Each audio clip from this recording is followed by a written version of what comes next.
It is my privilege and joy that we can continue our study about the great controversy between darkness and light. And we have today the subtitle, Standing for the Truth. We have seen that the great controversy from darkness to light is not a physical fight, although it also involves the body. It is an inner controversy that takes place in every human heart. The inner question of one's own identity must be clarified. Am I an effect or am I a cause? Since this is an internal thing, it can only be solved individually. Everyone in himself must solve it. So the participants in this great controversy are God and all beings who have a spirit with morals. So God is implicated and also the whole universe, because it is at stake how things will work out for man's life and for the attack that Lucifer brought, that the law could be changed, that he could become a cause, being an effect. So God clarifies, this is his part in the great controversy, the truth about ourselves in his Son Jesus Christ. He makes it clear who we are. And he offers to every human being the liberation from the darkness of self-deception to come into the light of the truth about yourself. That's about the great controversy. Once again, the problem is to emerge from the innate self-deception into the light of the truth about oneself. That's the great controversy. The greatest difficulty in this process is to recognize that the process is an inside process and not an external one. This is the most difficult thing to transmit, because we have seen in the time of Jesus, the people put their emphasis on external things. He answered and said unto them, Well hath Isaiah prophesied of you hypocrites, as it is written, This people honoureth me with their lips, but their heart is far from me. Howbeit, in vain do they worship me. Actually, they didn't worship him, but in vain they do something, teaching for doctrines the commandments of men. So there is a dissonance, a contradiction between the inner state and the outer performance. Obviously, you can do very well outside, being inside completely separated from God. So this was the religion of their time. So they put the emphasis on the outer teachings. And this is, since then and before then, it is always the people in darkness. This is the effect of the darkness. You put the emphasis on outside facts, on outside teachings. You make doctrines of behavior, of rights, and all those things, and you don't see that the problem is inside. So those who have the truth in themselves, that means the light, they go for an inner teaching. They put emphasis on how things work in us, and they put the emphasis on the change of heart, not the change of behavior. So those are those two elements. And in medicine we do the same. We are just focused on the body and what he shows, but we don't know that it comes from within and not from outside, that destruction. And so we teach people external things, hand washing and sanitizing or whatever we do. But we don't teach them the way to think and show them that their issue, their uncleanness is an inside factor, not an outside factor. It's exactly like it is described in Mark 7. We are confused. And this needs to be changed. Let us look at the two kinds of truth, the inner and the outer truth. So this what is read is the inside truth, and the external is the external truth. So everything that is visible and can be made visible and does not require faith is an external truth.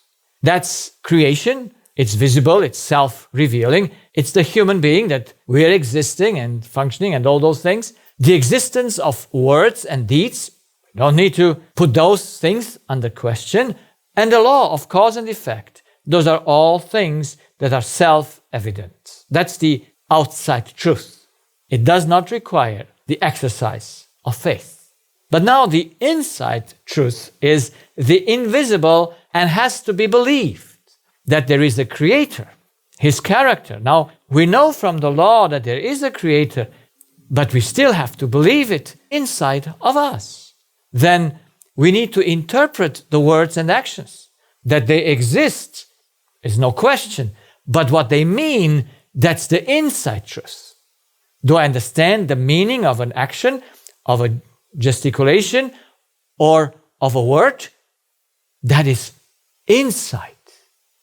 That is just what I perceive in myself. My thoughts, they're inside things that I have to deal there with the information I take from outside.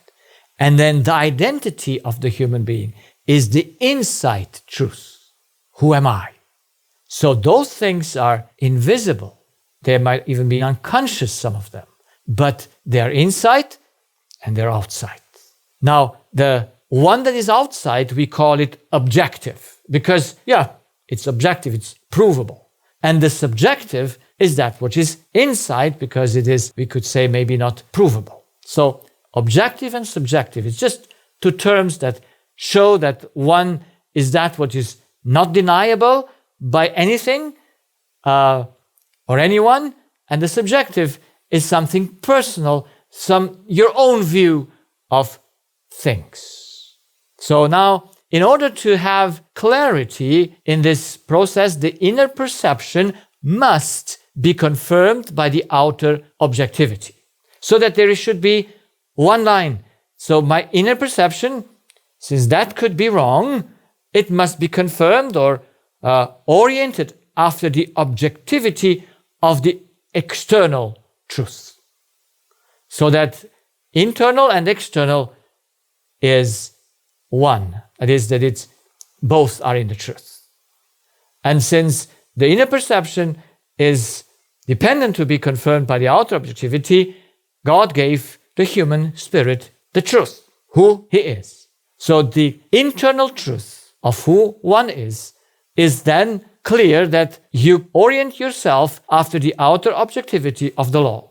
So being inside in the truth, there is no contradiction with the external truth. It's one. They are in the same way, even though the one is internal and the other is external. Now, what happens with Lucifer and how man followed him was the change in himself. So the self-deception appeared that one could become a cause from being an effect. And now no longer the one who believes he's a God orients himself after the outer objectivity of the law, but after the own inside perception. That's now the change that took place. My perception becomes the measure. So I am now the measure of things, and it's my perception that now determines what happens outside. The outside world is perceived as I please. I interpret things like I see it from my own way of thinking. I exchange now that what is the truth. By example, God made that everything should serve a purpose. And now in my wrong perception, we take life as being the purpose. And so we look into the world and say, oh, the animals fight each other, so everyone wants to survive. But survival doesn't make any sense if there's no purpose to be fulfilled. So the outside world is perceived as I please through my wrong identity. And then you hear the words very often, I create my own reality. Yes, if you're a creator, you create your own reality. So it is a very great confusion. It's hard even to explain confusion. So I am in darkness regarding myself, but I believe at the same time that I see things correctly. Especially, I make my own rules thinking they are the laws of God.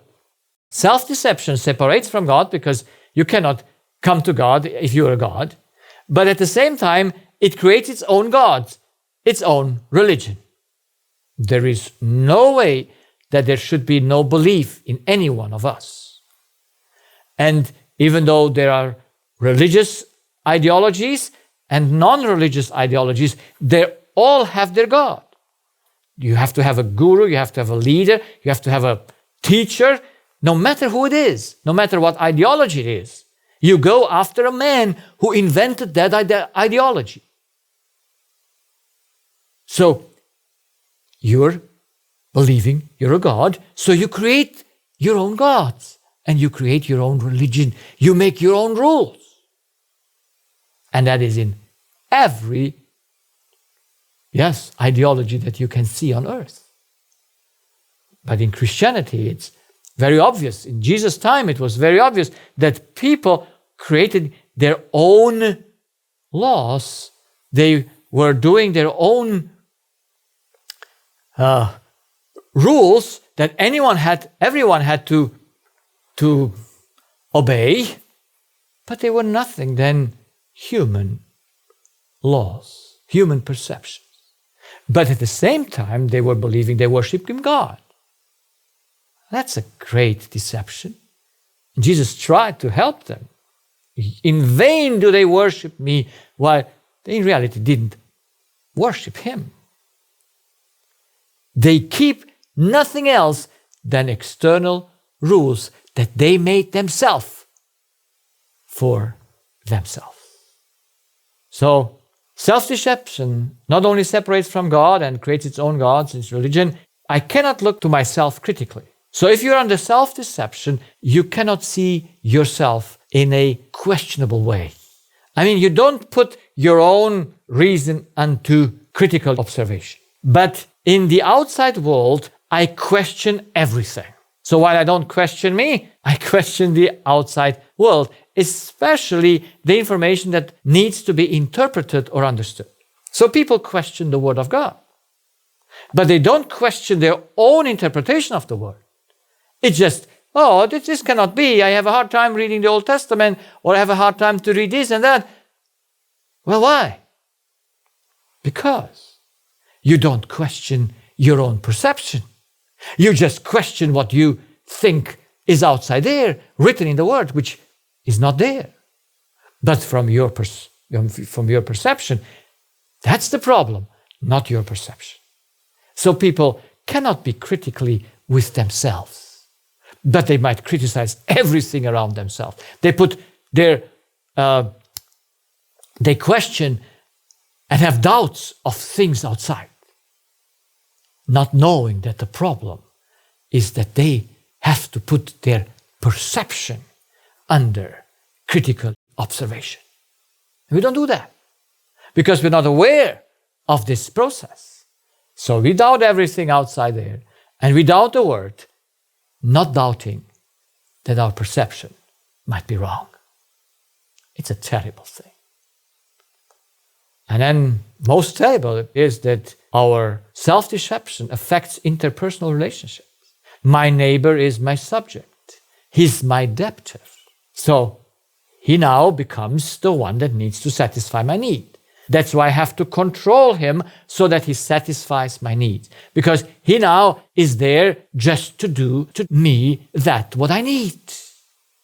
I don't see that I occupy myself with my neighbor just that he does everything right so that he satisfies my need.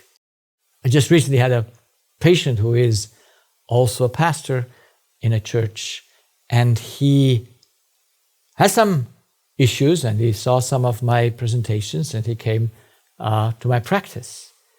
And it was very hard to explain to him that his occupation with his children is just for himself. He could just not see it. And this is the problem, isn't it?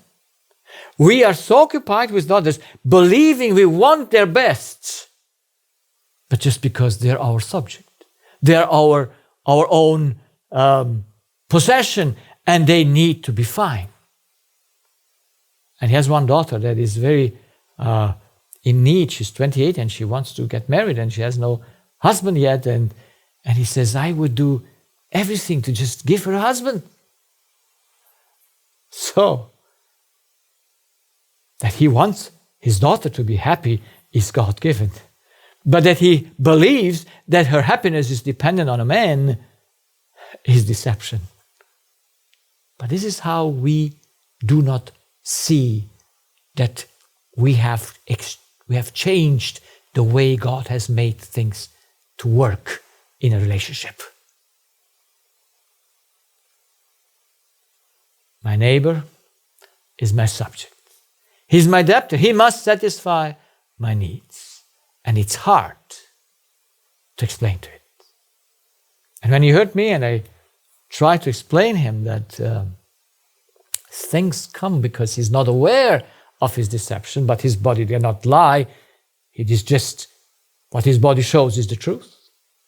He said, well, but I cannot go to one of my church members and tell her, because she has Parkinson's disease and she's in her 50s, that it comes from their selfish occupation with others. And I said, yes, I know why. Because we accuse, we believe that we could do it differently. Now the disease is already there. Would it not be good to expose the deception and help the person to get healed? Do we want to hide the truth? We only want it because we believe we are guilty for that. Because we believe sin is a guilt. Why, what can I do that I was born like this?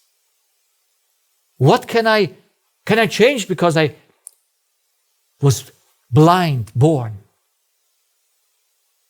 So there's no guilt. But disease comes to help us to see that we are wrong, believing that our neighbor is our debtor. Because the law says, your neighbor never owes you anything, but you owe him always to love him. So I tried to do this more simple, the two perspectives, the one from the truth and the one from the lie. And in the truth, you see the external world in a correct way. The cause makes the effect. But in the lie, you see it upside down, believing though that's how the truth is. The effect becomes the cause. That's why we fight viruses and bacteria and whatever who are effects, believing they're causes. That's the deception. But it's not seen in the effect of the perspective. That's where we can see that's wrong, is the one that is in the lie must impose his truth on others.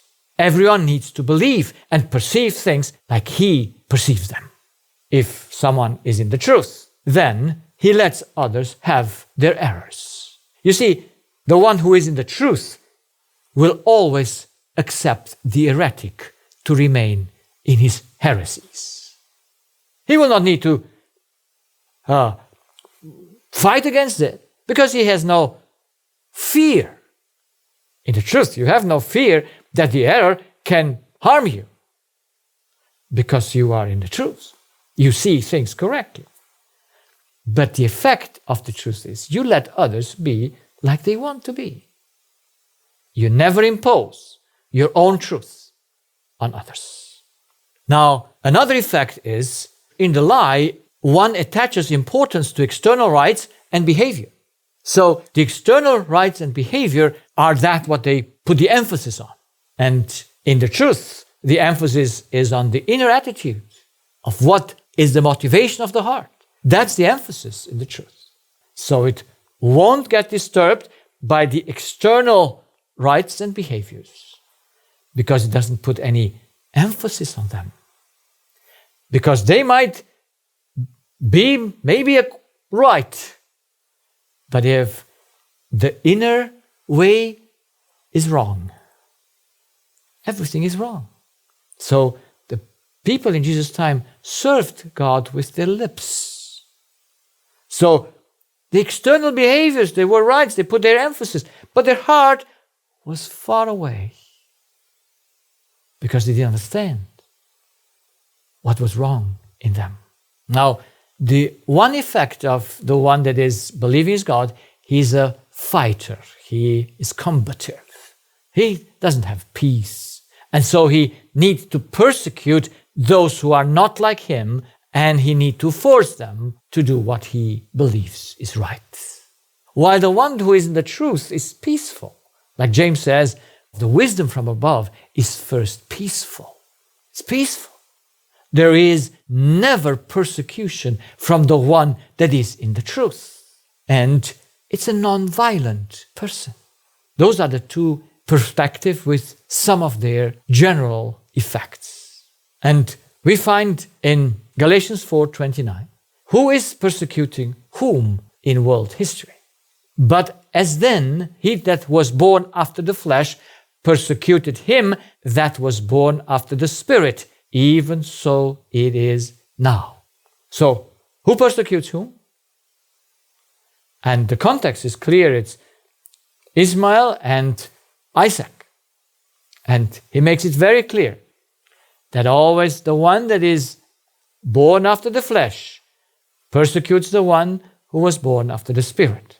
Now, not everyone who is persecuted is born after the Spirit, because some people might be persecuted because they're combative, they're just not agreeing with the other things and fight against the system.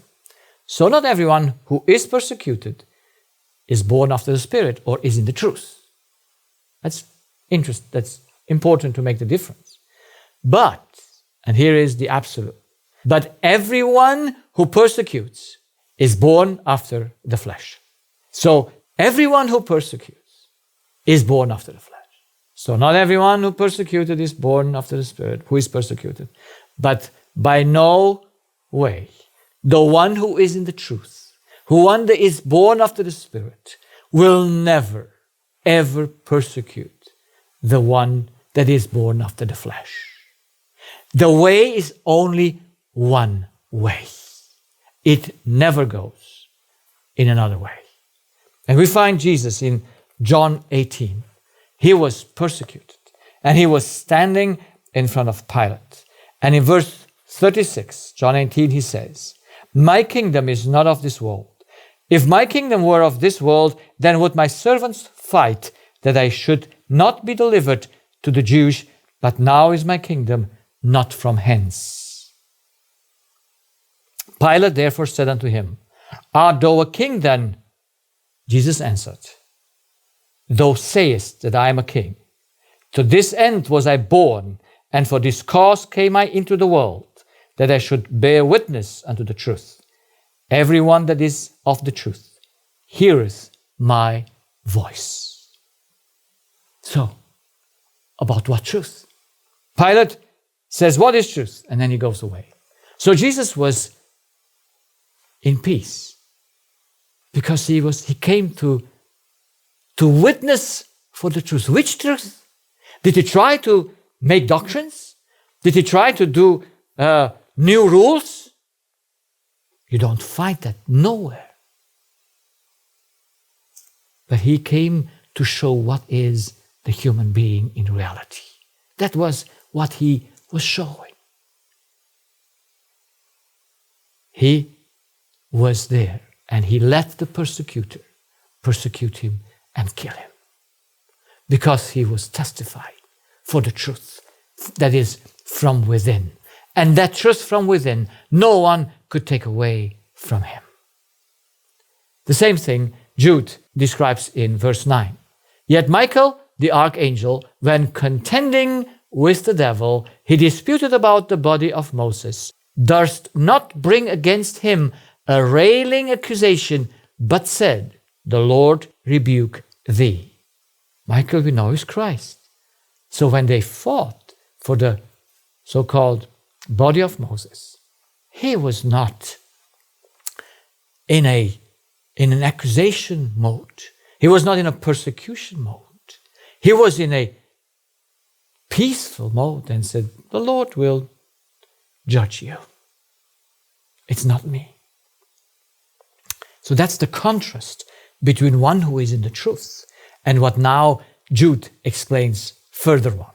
"But these," that's the opposite one, "speak evil of those things which they know not, but what they know naturally as brute beasts, in those things they corrupt themselves." Woe unto them, for they have gone in the way of Cain and run greedily after the error of Balaam for reward and perished in the gainsaying of Korah. Now, he put it very nicely. He took the examples that show the violence and the evil. The way of Cain was he had to impose to his brother his own way of thinking and his beliefs. He was violent. Balaam was greedy after want, and he was willing to curse the people of God. And Korah were against Moses, and they want to put him aside. They were violent. Every one of them did violent things. These are spots in your feasts of charity. When they feast with you, feeding themselves without fear, clouds they are without water, carried about of winds. Trees whose fruit withereth, without fruit, twice dead, plucked up by the roots. Raging waves of the sea, foaming out their own shame. Wandering stars, to whom is reserved the blackness of darkness forever. These are murmurers, complainers, walking after their own lusts, and their mouth speaketh great swelling words, having men's persons in admiration because of advantage. How isn't that a beautiful explanation of the deception of the human heart? They always murmur, they always complain what others are doing or not doing, and they go after their own lusts. And their words speak swelling words. Their mouth speaks swelling words. People like swelling words. But they have men's persons in admiration because they search their own advantage. These be they who separate themselves sensual, having not the Spirit.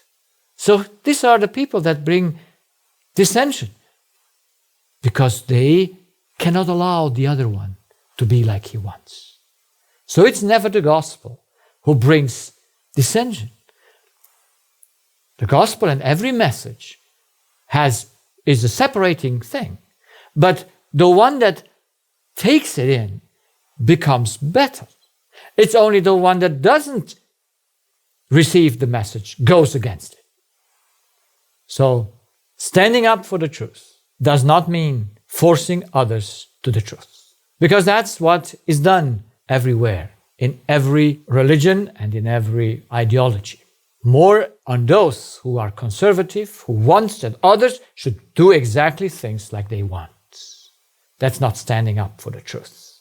Standing up for the truth means to the truth on the inside, resting in the truth in yourself. And this was Daniel, and we pick a few examples. When they came to him, when they tried to put him aside, Daniel didn't change.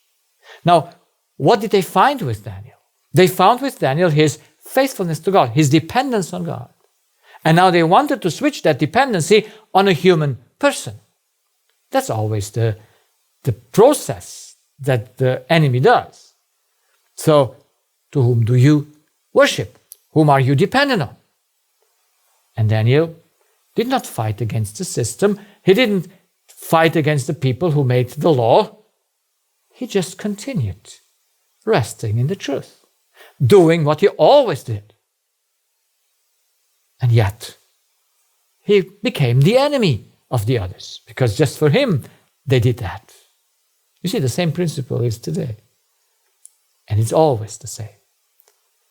Whom do you trust for your health? Do you trust God?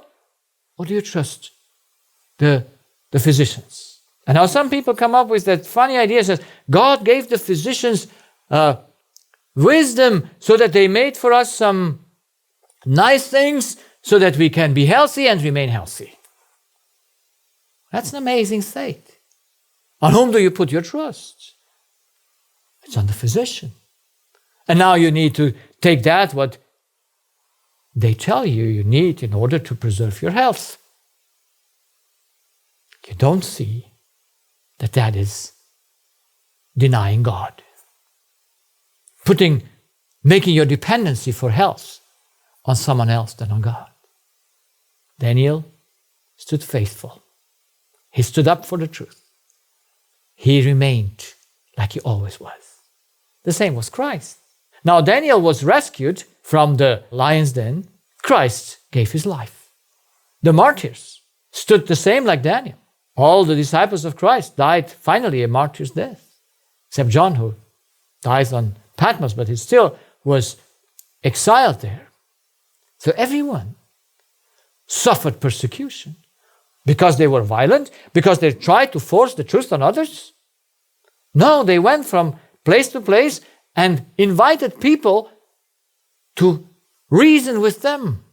Where is the way of escape? That's what they did. So, could they go the right way? Did they force anyone? They stood for their own truth. They did not go to change the system, but the heart. But that also changes the external thing. You are not anymore controllable from outside. Oh, that's a terrible thing when people are not controllable anymore from the outside. So you must kill them if they're not controllable. That's why they killed them. Because they were resting in the truth. The same was the reformers. The reformers didn't bring a truth of external thing. They say and said, well, we have to change an inside way. We are saved by faith, not by works. And so they were attacked because they were not controllable anymore. Their message would take away their subjects. So you have to kill them. Reformers were standing for the truth that was inside. But by standing in the truth from within, even though you become more nice and loving towards the others cannot stand because you're not controllable. You cannot be controlled by them. You are doing that what you know is right, independent of what others say. And that's a sting in man's eyes, in the one that are born after the flesh. And they need something in the name of the truth to hunt you and to destroy you, if you can. So, are you standing up for the truth? You need to know on what is the truth? Where do you rest? Do you rest in that state that you're a child of God? Or do you think you have to do something to have that? Do you believe it or try to work on it? It will show up in your life. And one thing you will know, whenever you try to persecute someone, or whenever you're afraid of any doctrine that comes externally, you are not in the truth. Because fear is not in love, fear is not in the truth. These people here had no fear. They stood for the truth. And I want to stand as well. It's for the inside truth that does not need to reform the others, but reform ourselves. And by this, they might also reform themselves as well. So may God help us to understand what it means standing up for the truth and stay, because we're living in the last days in which the same thing like happened with Daniel will happen to us again. And we have to stand and not fall like many fell apart just a few years ago. May God help us. Amen.